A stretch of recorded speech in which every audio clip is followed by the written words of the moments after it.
Des capsules en métal dans les caniveaux, la scène vous a sûrement déjà intrigué.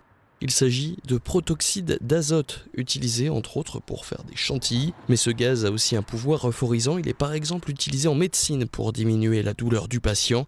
Si ces capsules se retrouvent par terre, dans la rue, c'est que de plus en plus de gens se shootent avec, alors que la prise de ce gaz seul est dangereux pour la santé. Le protoxyde d'azote, qui va entraîner ce manque d'oxygène, va avoir des répercussions par exemple sur le cœur. Il va entraîner une accélération du rythme cardiaque. Si c'est associé avec d'autres substances, comme par exemple de la cocaïne, si c'est associé à d'autres substances, comme par exemple de la taurine, vous savez qu'on trouve dans les boissons énergisantes, là aussi, il y a un risque réel de troubles cardiaques et de troubles du rythme.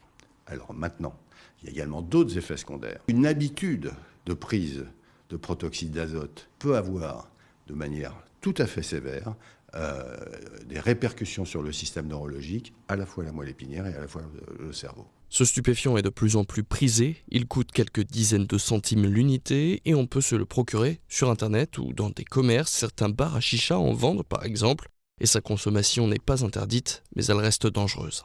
On va sur son vélo, on prend sa voiture, mais on est quasi dans une situation qui est une situation de béatitude, de bien-être, qui peut être génératrice d'un accident. Il ne va pas y avoir d'épidémie d'accidents liés au protoxyde d'azote, ça c'est sûr. Mais il va y avoir à un moment donné 1, 2 ou 3 accidents majeurs. Le jour où on aura un accident grave, soit un accident de circulation parce qu'on sera confronté à ce phénomène d'ivresse dont je vous parlais, soit on aura un trouble du rythme ou un infarctus du myocarde, comme cela a déjà été observé dans la littérature scientifique avec 3-4 décès en Europe. Soit on aura, in fine, dans 5 ans, on se rendra compte qu'il y a des gens présentent des pathologies neurologiques graves, on en aura peut-être 2 ou 3, mais c'est 2 ou 3 de trop.